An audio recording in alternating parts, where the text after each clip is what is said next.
Jokes विनोद. Video शेवटपर्यंत बघा. Like करायला विसरू नका. शिक्षक. एका गाढवापुढे एक दारूची आणि एक पाण्याची बादली ठेवली.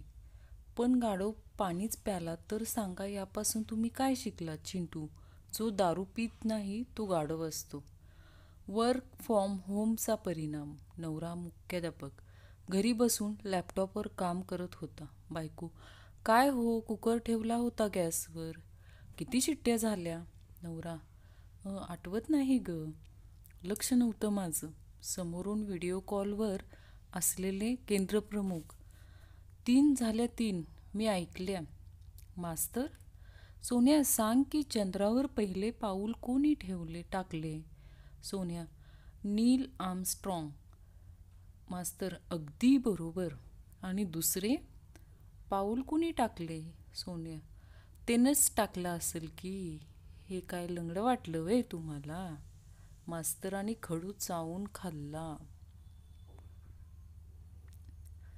गुरुजी: बंड्या, आज डब्याला काय आणलं आहेस? बंड्या: गुरुजी, पुरणपोळी आणली आहे. गुरुजी: मला देशील का तुझा डबा? मी आज डबा आणला नाही. बंड्या: हो, देईन ना. गुरुजी: पण तुझ्या आईनं विचारल्यावर काय सांगशील? बंड्या: सांगीन, कुत्र्याने खाल्ला म्हणून. शिक्षक गण्याला: शिक्षक, 10 नारळांपैकी 7 नारळ नासले तर किती नारळ शिल्लक राहतील? गण्या: 10. शिक्षक: ते कसं? गण्या: नासलेले नारळ सुद्धा नारळच राहतील. त्यांचा काय फणस होईल काय मास्तर? गुरुजी: सगळ्यांनी आपल्याला काय आवडतं ते सांगा. बंड्या: तू सांग बरं. बंड्या: मला कविता आवडते. गुरुजी: वा वा, कोणती कविता आवडते? बंड्या: ती बघा, 3ऱ्या बाकावरची. शिक्षकाने विद्यार्थ्यांना 4 पानी निबंध लिहायला सांगितला. विषय होता आळस म्हणजे काय. एका विद्यार्थ्याने 4ही पानं कोरी ठेवली आणि शेवटी फक्त 3च शब्द लिहिले. यालाच म्हणतात आळस. मास्तर: दिप्या, तू मोठीपणी कोण होणार? दिप्या: मी खूप श्रीमंत होणार. माझ्याकडे बंगला, 2-3 गाड्या, दिमतीला 10 नोकर असतील. सतत परदेश प्रवास करणार. मास्तर: बस बस, आता सायली तू सांग, तू मोठीपणी कोण होणार? सायली म्हणते, मी दिप्याची बायको. मास्तर कोमात: कार्टी लय आगाव झाल्यात बघा. शिक्षक: या म्हणीचा अर्थ सांगा. सापाच्या शेपटीवर पाय देणे. गण्या: बायकोला माहेरी जाण्यापासून रोखणे. शिक्षकाने गण्याला मिठी मारली. शिक्षक: विश्वास म्हणजे काय? बंड्या: उद्याचा दिवस आपण बघणार की नाही याची खात्री नसतानाही आपण 28 दिवसांचा नेट पॅक मारतो. यालाच म्हणतात विश्वास. काय जण तर 84 दिवसांचा मारतात. त्याला म्हणतात आत्मविश्वास. शिक्षक चिंगीला: आज शॉर्ट स्कर्ट का बरं घालून आली आहेस? चिंगी: सर, आज हाफ डे आहे ना म्हणून. आणि फुल डेला फुल ड्रेस घालून येते. गण्या कोपऱ्यातून म्हणतो जोराने ओरडायला: सर, सुट्टीच्या दिवशी पण क्लास घ्या ना. सर: किती निर्लज्ज आहेस तू गण्या. तू 100 पैकी फक्त 5 गुण मिळवले आणि तरीसुद्धा हसत आहेस मूर्खा. गण्या: सर, मी हसत आहे कारण उत्तरपत्रिकेत मी तर पिक्चरचं गाणं लिहिलं होतं फक्त. तर मग हे 5 गुण आले कुठून? पेपरमध्ये प्रश्न होता, शास्त्रीय कारणे द्या. डोक्यावर पांघरून घेऊन झोपू नये. एका कार्ट्यानं उत्तर लिहिलं, कारण झोपलंय ते कळत नाही. मास्तरनी बदा बदा बडवला. गुरुजी, आफ्रिकेत आढळणाऱ्या 3 प्राण्यांची नावे सांगा. गण्या, वाघ.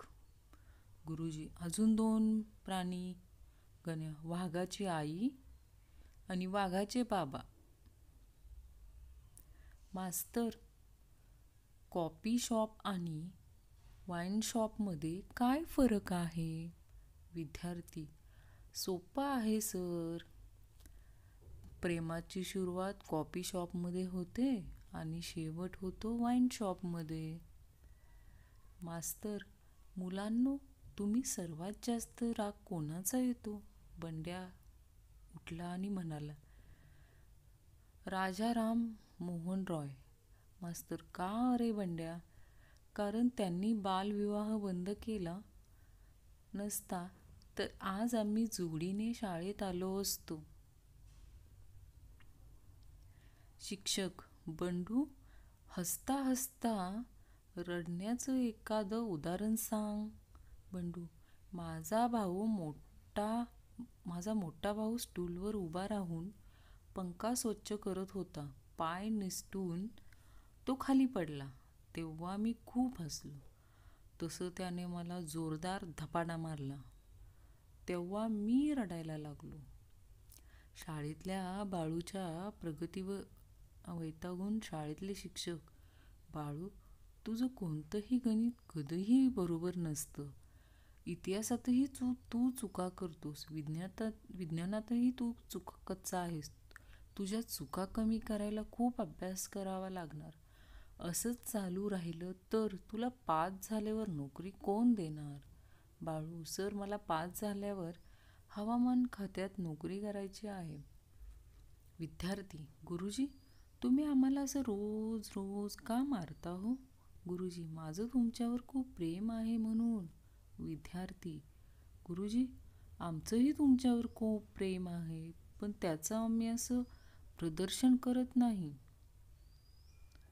विज्ञानाचे मास्तर, जर गुरुत्वाकर्षण नसेल तर काय होईल? बंड्या फार गोंधळ होईल, कारण जो केर आम्ही पहिल्या मजल्यावरून खाली टाकतो तो खाली जाण्याऐवजी मजल्यावरच अडकेल.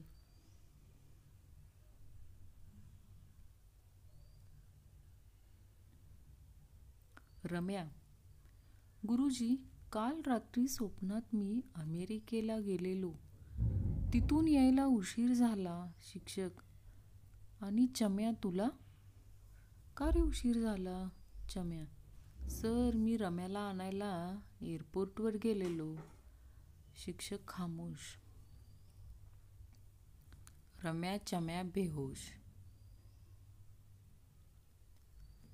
मास्तर, कॉलेजातले पोरांना लव विषयी काही माहिती आहे का? विद्यार्थी एकाच आवाजात, नाही सर. मास्तर, जाणून घ्यायचे आहे का? विद्यार्थी, होय सर. मास्तर, मग नीट ऐका. लव हा रामायणातला रामाचा पुत्र होता. अधिक माहितीसाठी रामायण वाचा.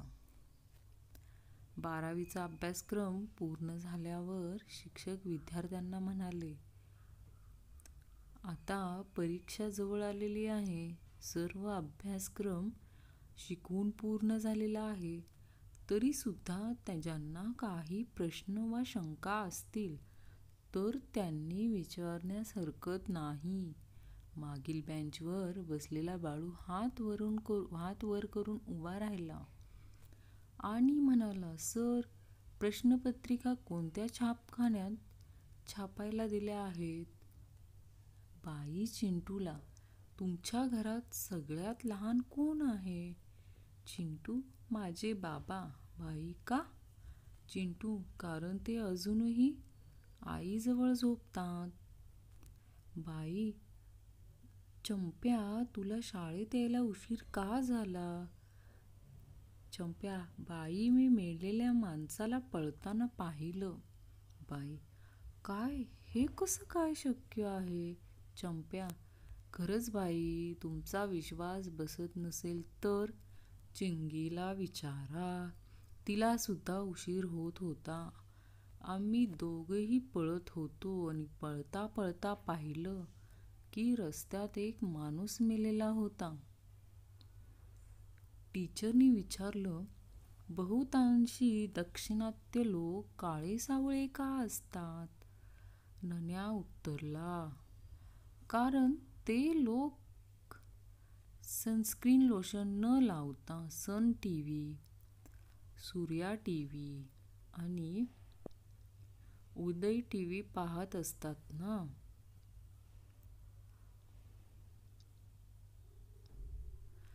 जगातलं मृत्यूचं प्रमाण वर्गाला समजावून देताना गुरुजी म्हणाले, माझ्या प्रत्येक श्वासागणिक या एकूण जगात एक माणूस मरत असतो. गुरुजींचे हे विधान ऐकून चिंटूने त्यांना विचारलं, असं जर आहे तर गुरुजी तुम्ही श्वास घेताच कशाला?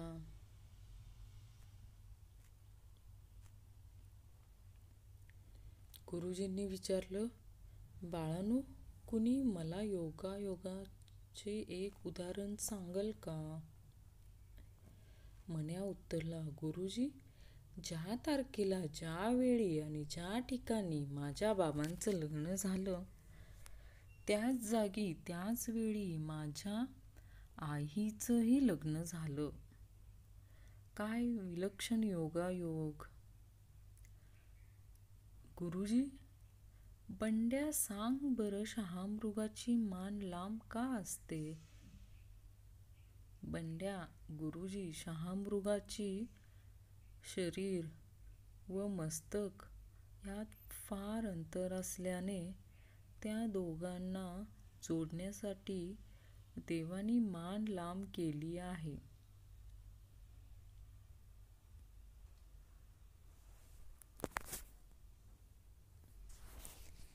गुरुजी, 2 मधून 2 गेले, किती राहिले? चंप्या, काही समजलं नाही गुरुजी. गुरुजी, अरे तुझ्याकडे 2 चपात्या आहेत, त्यातल्या 2 चपात्या खाल्लास तर तुझ्याकडे काय उरेल? चंप्या, भाजी.